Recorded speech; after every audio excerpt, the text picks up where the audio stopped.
Hey, what's up, guys? I am back as promised to do a full recap on UFC 251, 251. I don't know why I always call it 251, but Fight Island. It was a great card and some interesting fights. So I think we have a lot to talk about, and let's get started.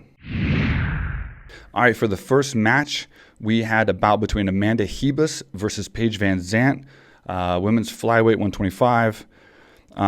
Interesting fight for a few different reasons. Paige VanZant, I just want to add a couple of different things into this recap outside of the fight as well that was just on my mind. And then we'll talk about the fight, which was actually really fast, really short. But leading into the fight, obviously we had Paige VanZant coming into a very tough fight against Amanda Ribas, who was 9-1 coming into the fight.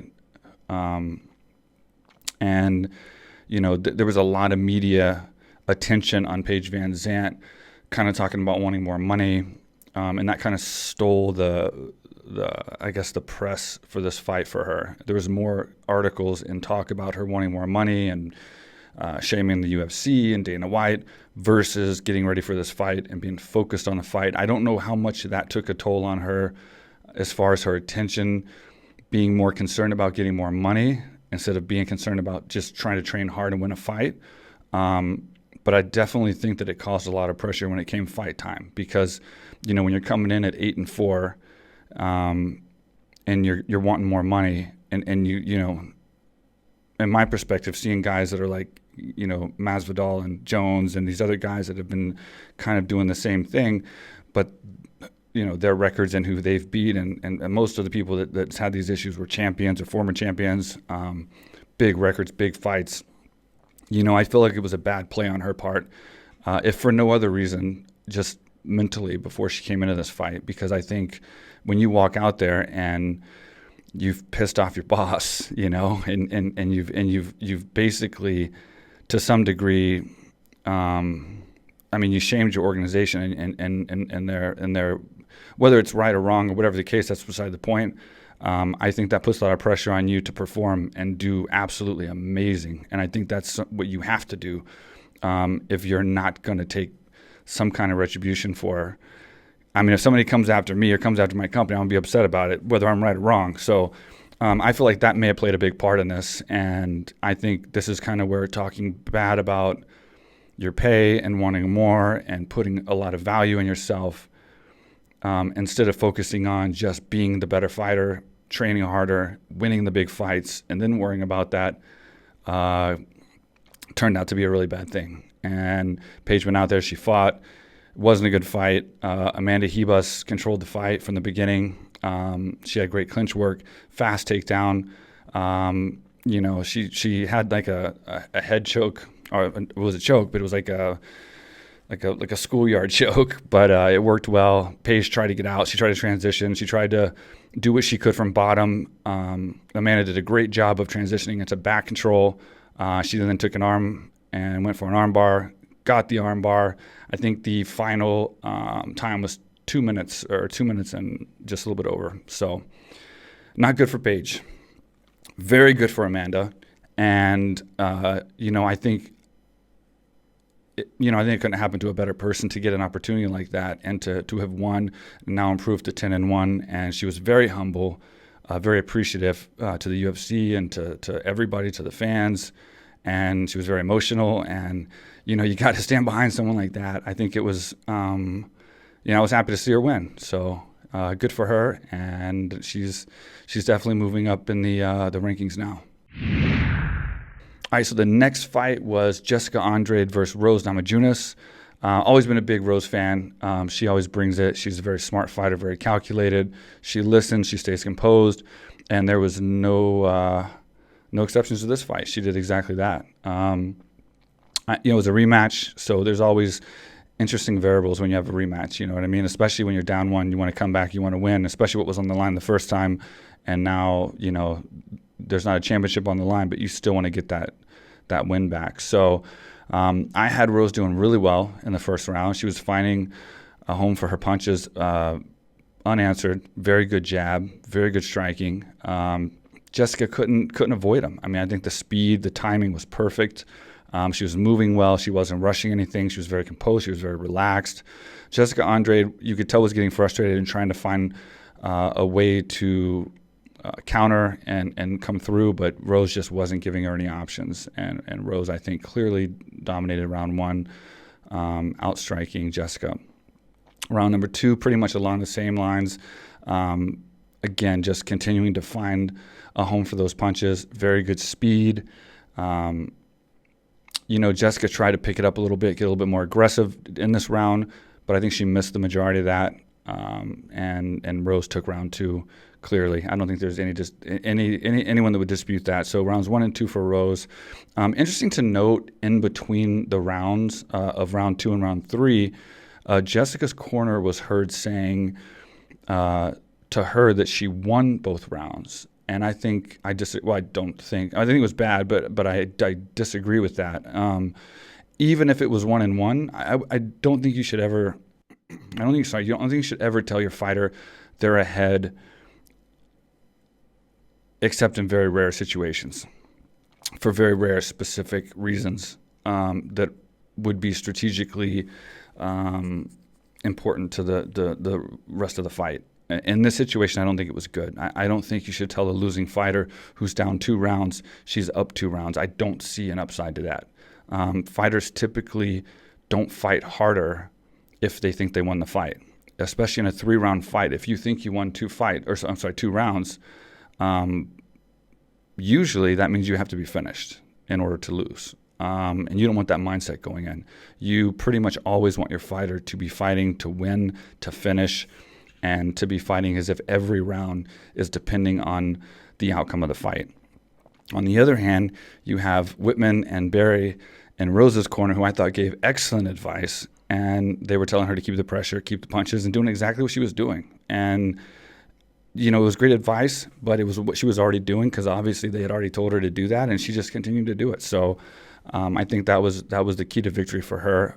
Going into the 3rd round, the same Rose, composed, relaxed, finding a home for her punches, landing well, using her speed. Jéssica did get a good takedown off a good punch. Rose was hurt a little bit, but back up fast. And then it kind of played out.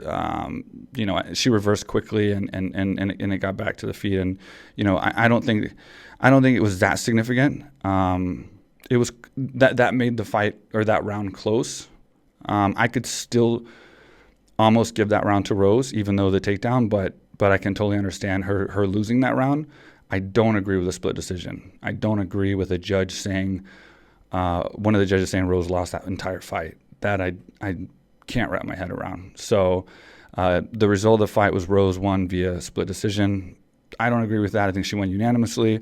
I think at a worst case scenario for Rose, she lost the 3rd round and won 1 and 2.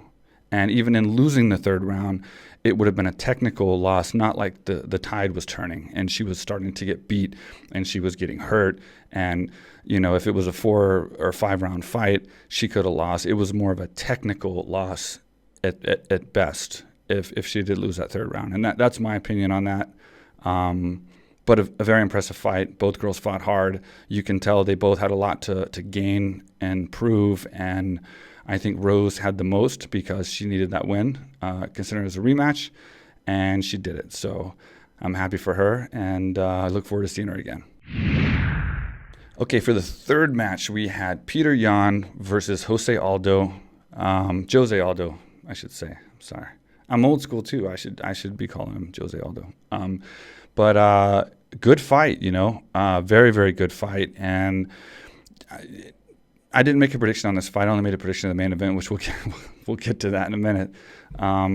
But if I had to predict this fight in the beginning, I would have went with Petr, but I would have kind of had my heart set for José, because I'm old school, and I remember the old Aldo, who was just destroying everybody, and someone I looked up to, and I still do today. I mean, obviously this fight he did excellent in this fight as well.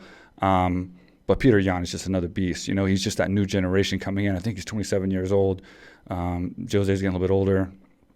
And not only is Aldo getting older, but he's not like 40 or anything, but he's had so many fights at such a high level that takes a toll, and that makes you older just in itself, you know. But I think there's some good things that happen, you know. And I think in the very beginning, so we'll start with round one. Round one was a feeling out process, a lot of feeling out process. It was a while before they started engaging, and I think that was out of respect to each other. I think Petr did a great job of allowing that. And not putting too much pressure, because Aldo's a very tough opponent who can do crazy hard striking, especially kicks, and he's got some great punches, and he can land those at any time. So I think it was a smart decision for Petr to go ahead and feel him out a little bit and see what he was going to do. Both were feeling each other out.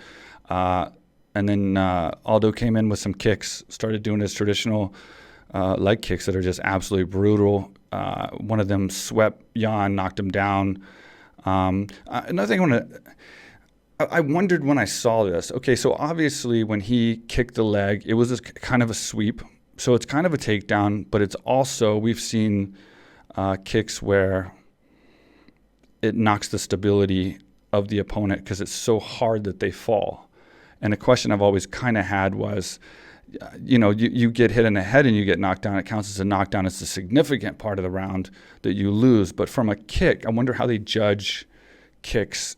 Obviously, we've seen kicks where they've been adding up, especially with who is in this fight, Aldo, where he's kicking people in the legs so many times they can't even stand and they fall down. That to me would be definitely 100% considered the same thing as a knockdown from a punch to the face.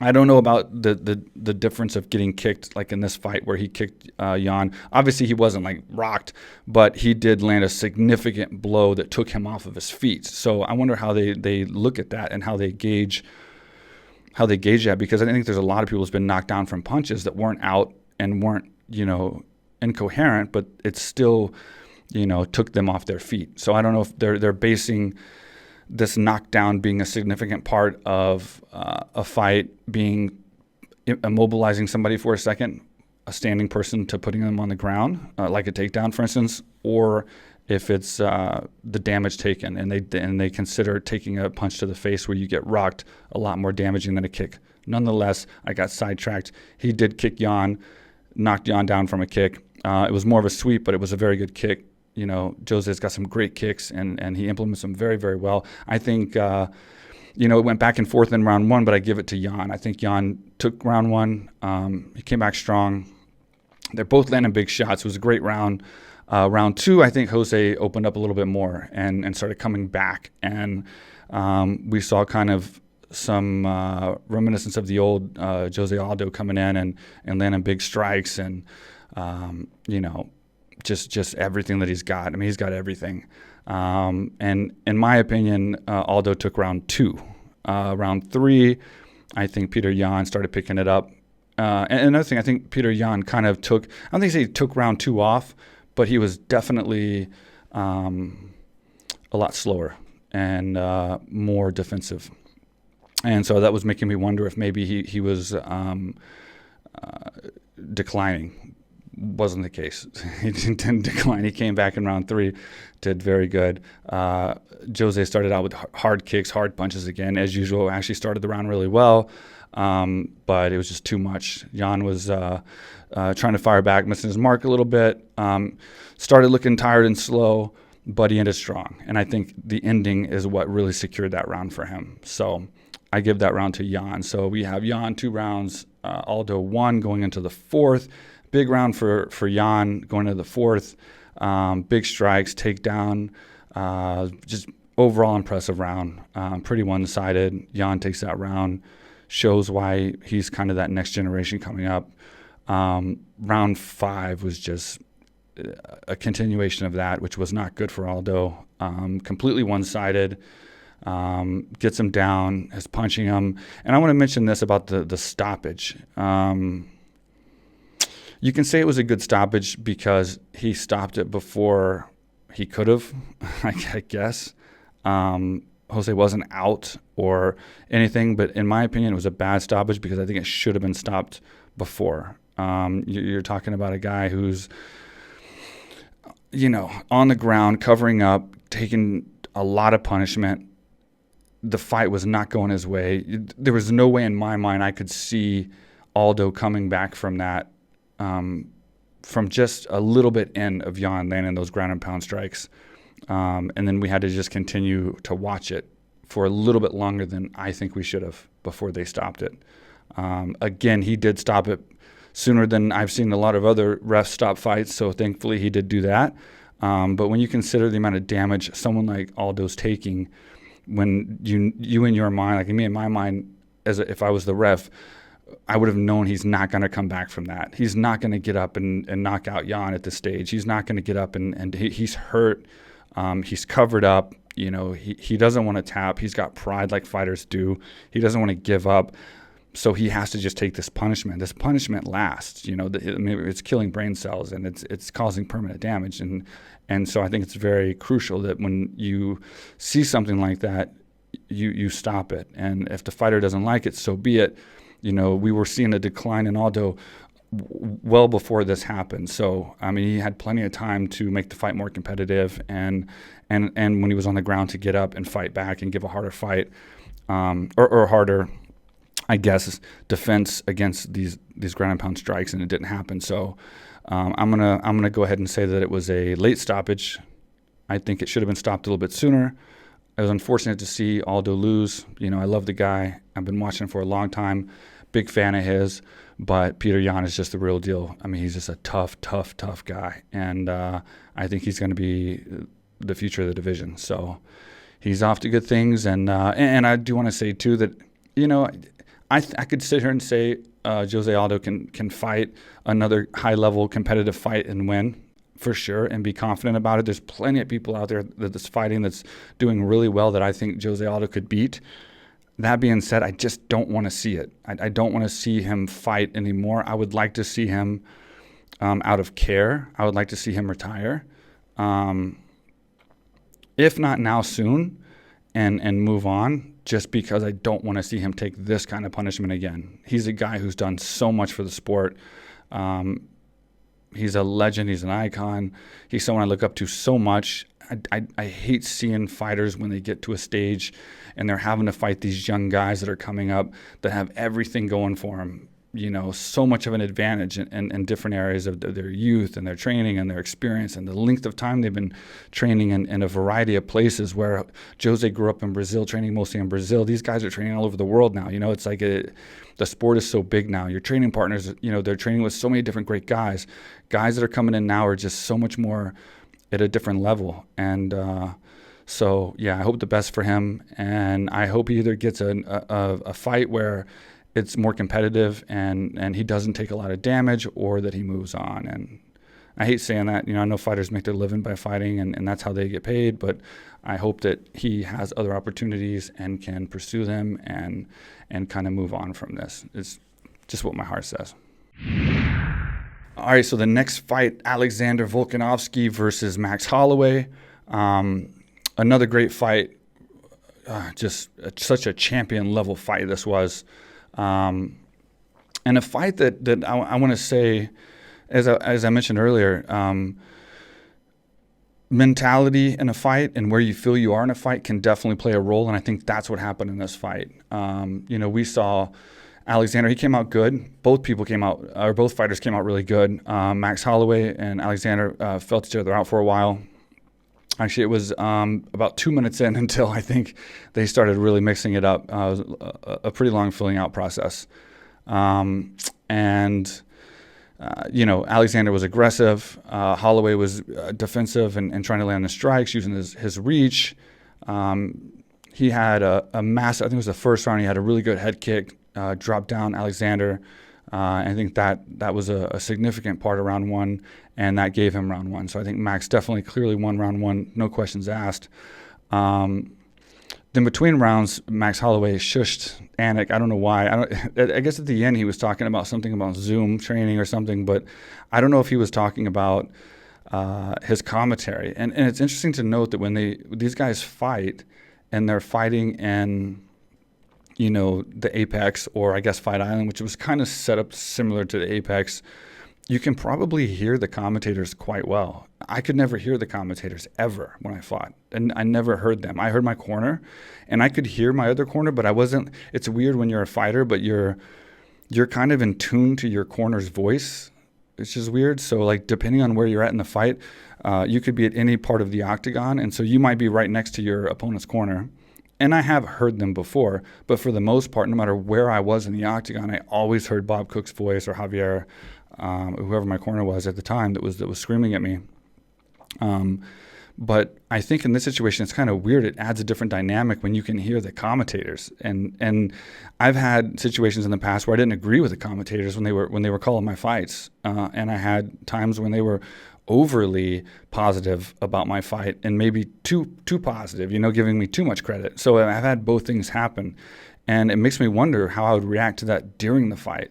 And so when Max Holloway shushed, he did the little shush to John Anik during the fight, it made me wonder, like, because he was talking a lot about leg kicks, he was talking about, maybe, was it kicks? I think he was talking about kicks. But he was talking about a lot of things that Max Holloway was doing, and I don't know if he was saying that in regards to quit saying what I'm doing. I don't know. It's just a weird dynamic that I'm curious myself how that affects the fighters in the fight. And I've never seen a fighter really kind of address the commentators in a way of telling them to not talk. So I don't know what he was doing. But it's got to be a little bit weird to hear them, because a lot of times, like, punches will be thrown and you'll block, and then the punch will hit your glove, and it makes the sound. So you hear the impact, but it didn't hit you. It hit your hand. You blocked it. And I've had fights where Joe Rogan or Mike Goldberg or whoever else would say, "Oh, wow, big left hook by Dan Hardy," whatever the case, or big right or something, and it didn't hit me. And I'd be like, "Oh, damn," like that has an effect on what people think when they watch the fight. And it's happened to me too, where I've thrown strikes that maybe not have landed, and they called it as well. So it's interesting, just on a side note, to wonder what these guys, next time I get someone on the podcast that's fought at the Apex or one of these events, I'm going to ask them this question, because I am very curious, like, how that plays out during the fight. Because shockingly, you're very focused on your fight out there, but you do think about a lot of weird things. So you have a very clear mind out there. I've always had a clear mind. So I've thought about the fight, and then when I was in the clinch and maybe tied up, I still knew what I was going to do. Like, I'm going to transition into this when I can. I couldn't at the moment. I had to move his hand out of the way or push his head to the side or whatever the case.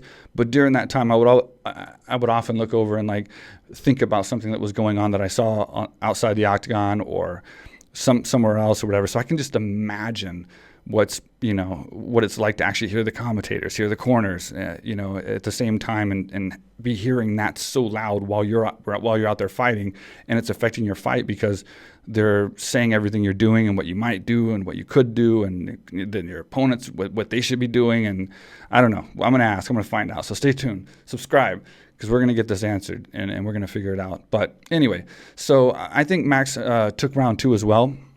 I think he was aggressive, landed some big uppercuts. I want to say that Alexander tried to take him down, and then he punished him for it with some big uppercuts or something, if I remember correctly, for round 2.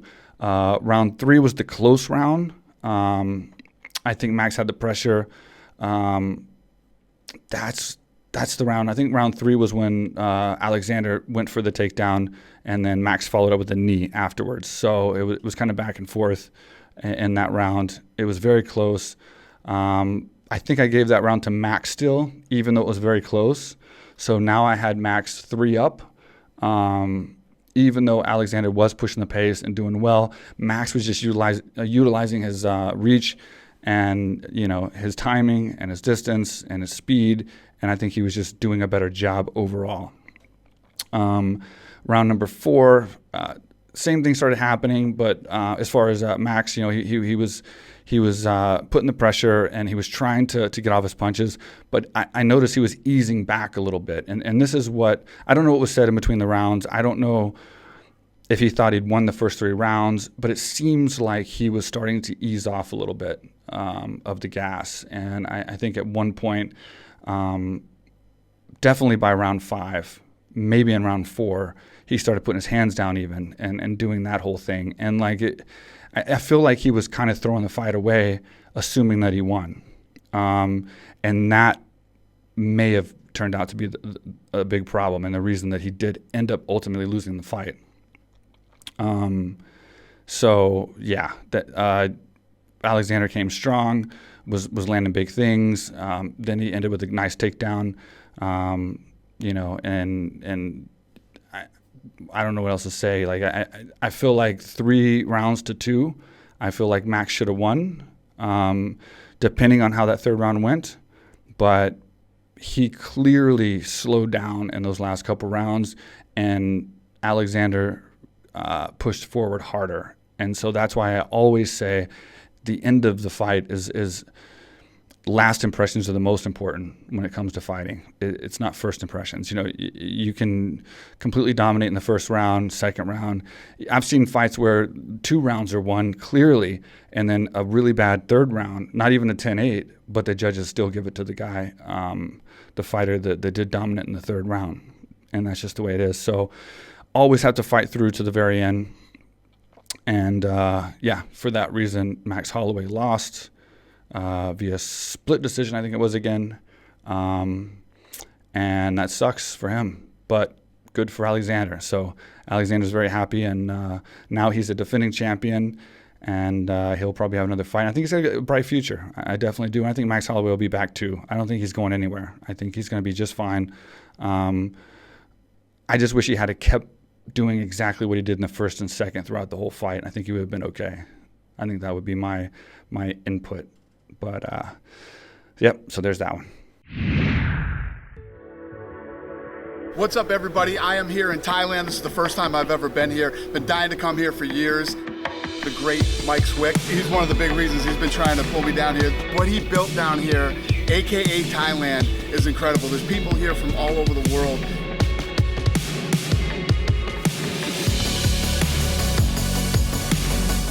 You can train mixed martial arts here, jiu-jitsu. They have weightlifting, they have cardio, and obviously they have Muay Thai, boxing, everything.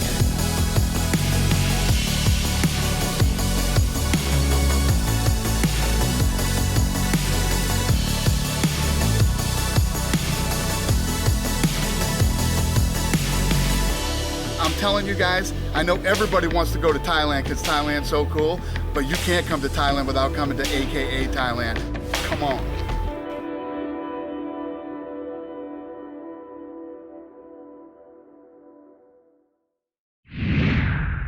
All right, so the next fight, the main event, Kamaru Usman versus Jorge Masvidal.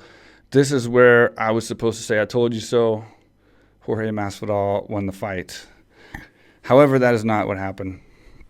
That is not the way it went down. But I want to say that I feel very confident. I think I was very accurate with my predictions. So if you go back to the last video we posted, I think a lot of the things that I did say were relevant and very accurate. But there were a lot of variables that we couldn't count on. You're talking about a guy who took the fight on 6 days' notice. Of course he's going to say he's in shape.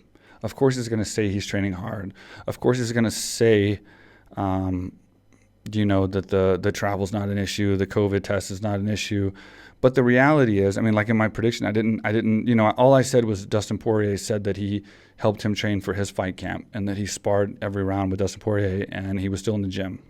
Of course, that's what Dustin's going to say too. He has his teammate. So that's all I went off on that, or went by on that.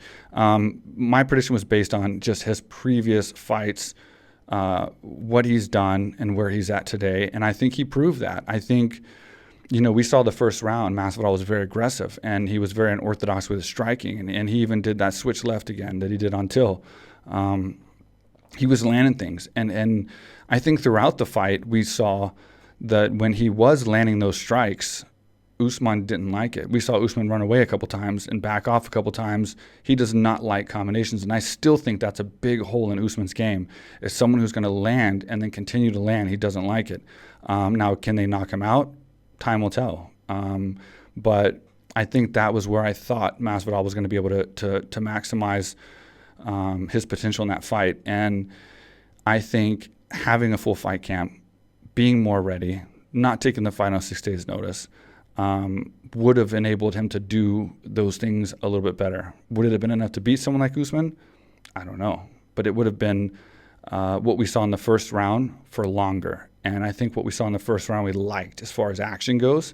And definitely if you're a Masvidal fan and you were expecting to see him go out there and try and fight, you enjoyed watching that first round and how he came out. I would have enjoyed to have seen 2 or 3 rounds of that at least. And that's what I was expecting and that's what I was hoping, but that's not what I could have planned for. You never know, you know.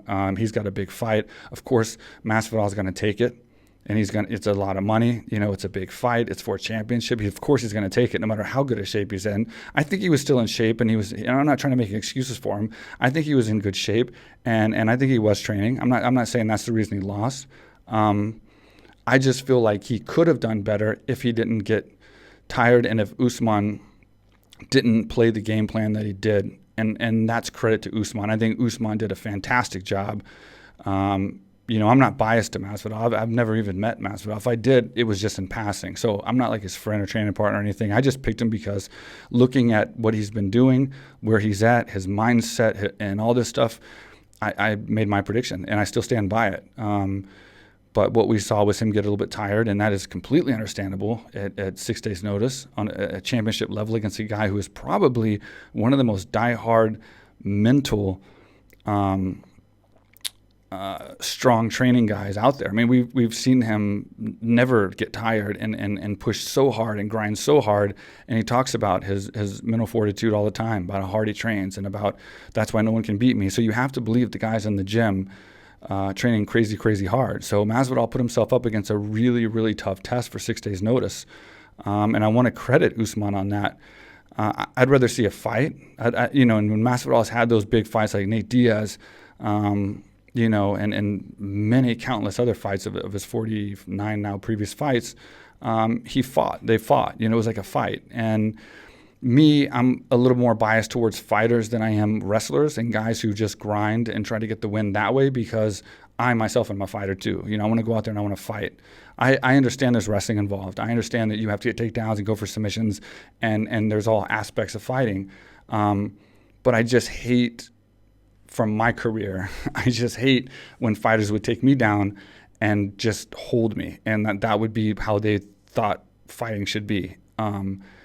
It's the sport, and that's my fault for not being ready for those fights if I ended up losing any of those. And I think some I won, some I lost, but that's my fault. You can't blame the fighter for that. You can't blame Usman for his game plan. He was a grinder, and he fought how he had to fight to win the fight.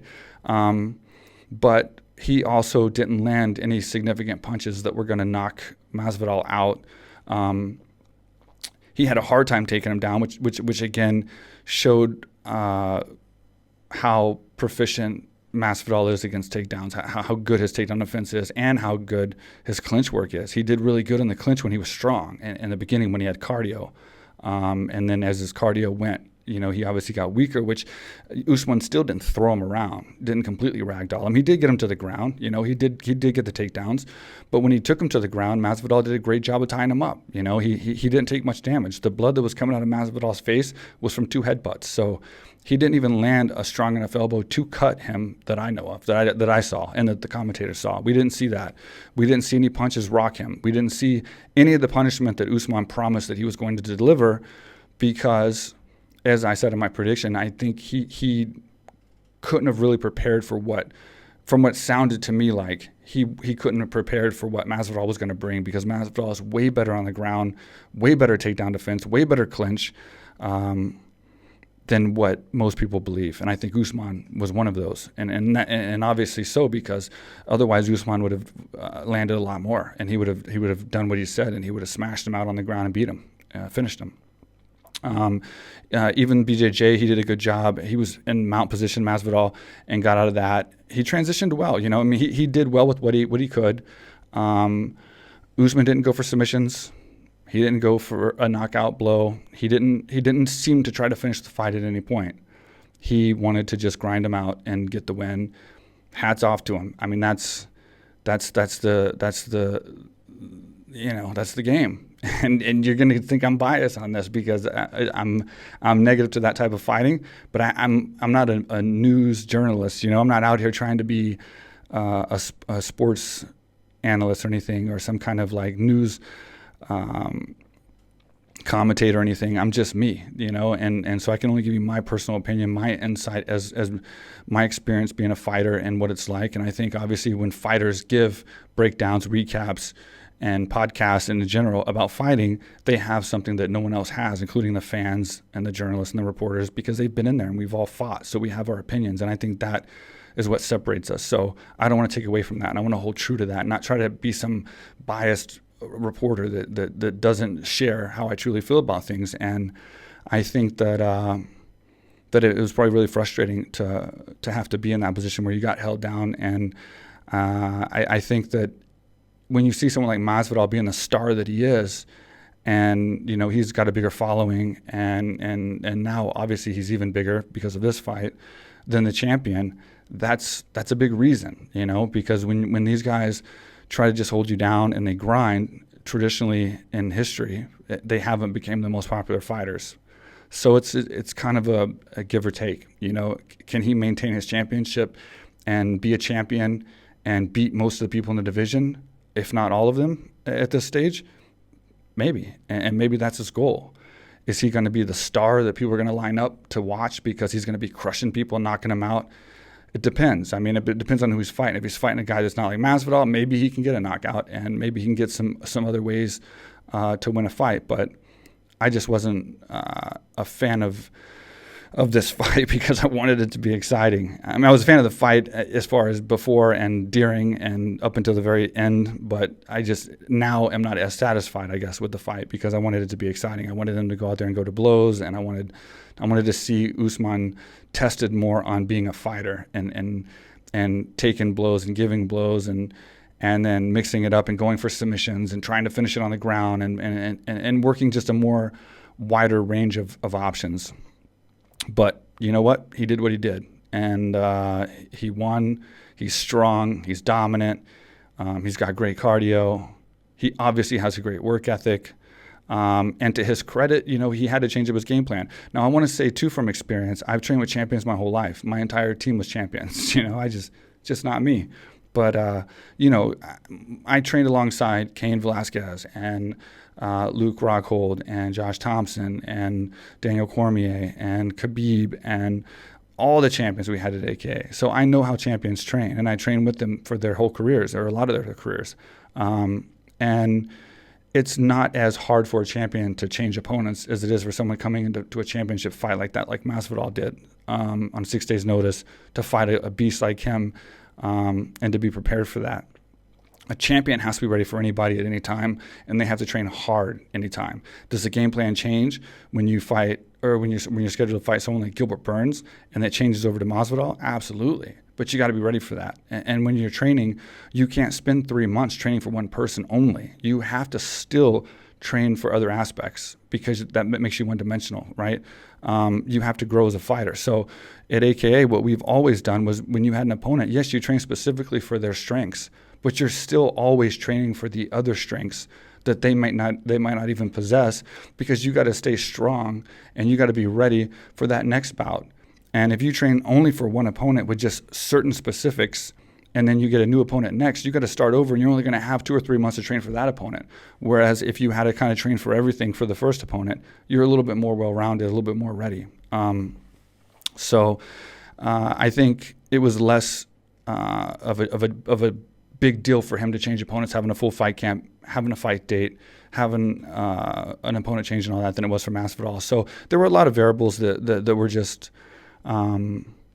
questionable in this fight, and I would love to see a fresh Masvidal rematch. I mean, I would, even though it was a dominant victory, I agree.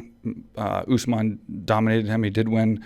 I think the first round was close, but I think definitely the last 4 rounds obviously was all Usman. But I would still love to see a very in shape, full fight camp Masvidal who prepared specifically for Usman in the future. I would absolutely love to see that fight. And that's because we're seeing a very innovative Masvidal now. We're seeing a Masvidal that's training specifically for fighters, and he tried new things in this fight to try and catch Usman. You can tell he tried to strategize on 6 days' notice. So imagine if he had a full fight camp. He obviously did that with Askren. He did that with Nate. He did that with Till. I mean, he's a guy who's evolving and strategizing well. So I would definitely still like to see a very well-prepared fight between those two. And if Masvidal has to get a couple wins first, so be it. There's still a lot of other guys I'd love to see Masvidal fight. He's a star now. He doesn't need a belt. He's got the BMF belt. He doesn't need to fight for the championship. He's a main event fighter no matter who he fights, and there's a lot of great fights that he can get into. So either way it goes, I'm excited for him. I think he's going to grow. His legend's going to grow. His star power is going to grow either way. Usman's going to grow too. My advice would be try and finish more in the next one. Go for submissions. Try to go for some knockouts and mix it up a little bit. I get it that he was just trying to get this win because a loss to Masvidal on 6 days' notice would have been just detrimental to him as a fighter. So I get he had to be a little bit more desperate for those takedowns, but that's what it looked like. He was desperate. A champion shouldn't look desperate like that. And case in point, I'm going to give you an example from my team, and that's Daniel Cormier. Daniel Cormier is a wrestler. Daniel Cormier can beat anyone in the sport, in my opinion, including John Jones, if he went out there and wrestled him and just wrestled him to win the fight.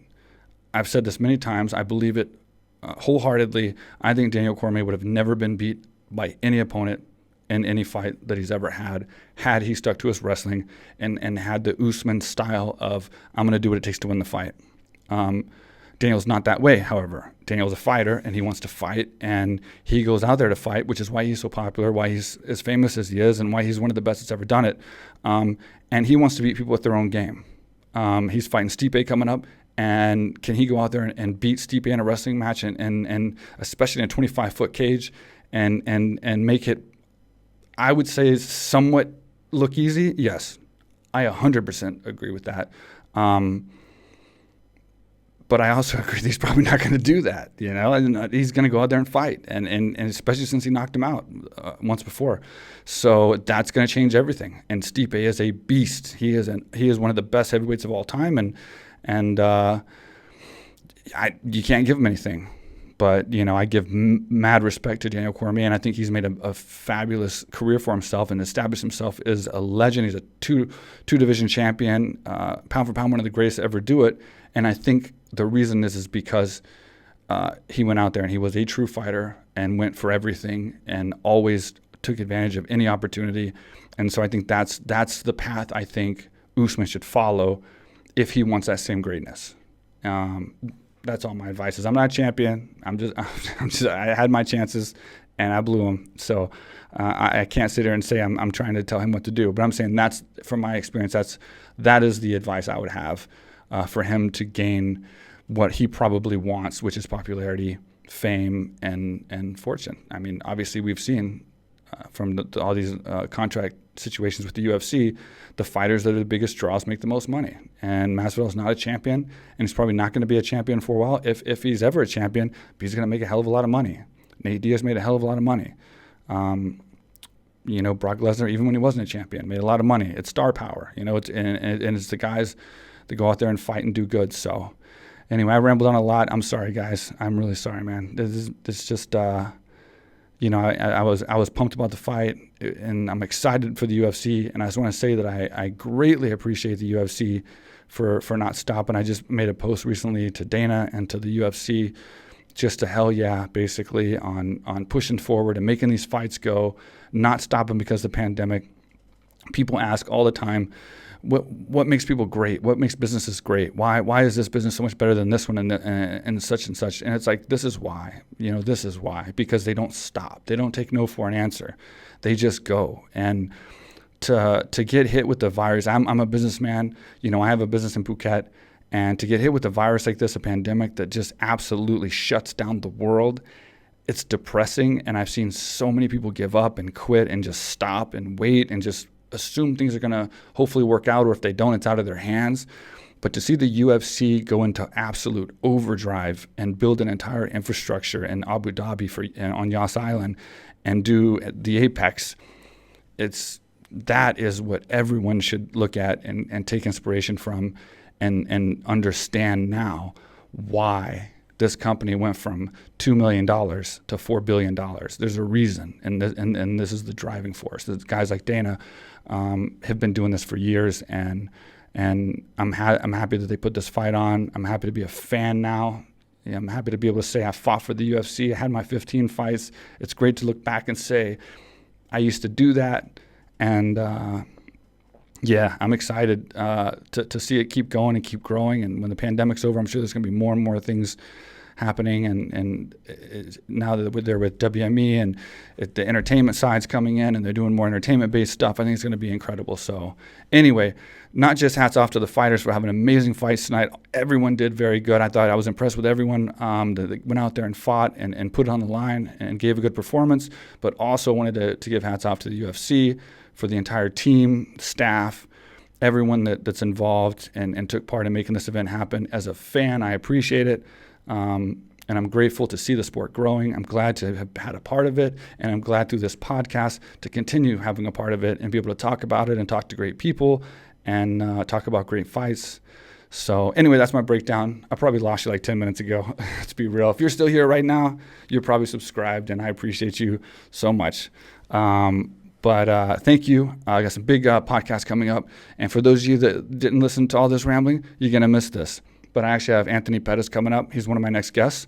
We're going to have a great conversation. And I actually have Doug Ellen coming on the show. And as you're going to find out, I'm going to venture into other things other than just MMA. I'm very big into the entertainment industry as well. So we've had actors on in the past. We have some other things lined up with some pretty big people in the entertainment industry. But Doug Ellen is going to be on the show next. He's going to be my next guest. And he is the creator of Entourage. So if you know the show Entourage, one of the best shows on HBO, and the movie, he is the creator. He is the guy at the very beginning that you've seen 1,000 times, created by Doug Ellen. So he will be on the podcast, and we will talk about his new podcast. We will talk about Entourage. We will talk about MMA, of course. And so stay tuned for that. Subscribe if you're listening on the audio platforms. Subscribe there as well. Spotify, Stitcher, SoundCloud, iTunes. I appreciate you all. Love you all. Talk to you next time. Real quick, with Mike Swick.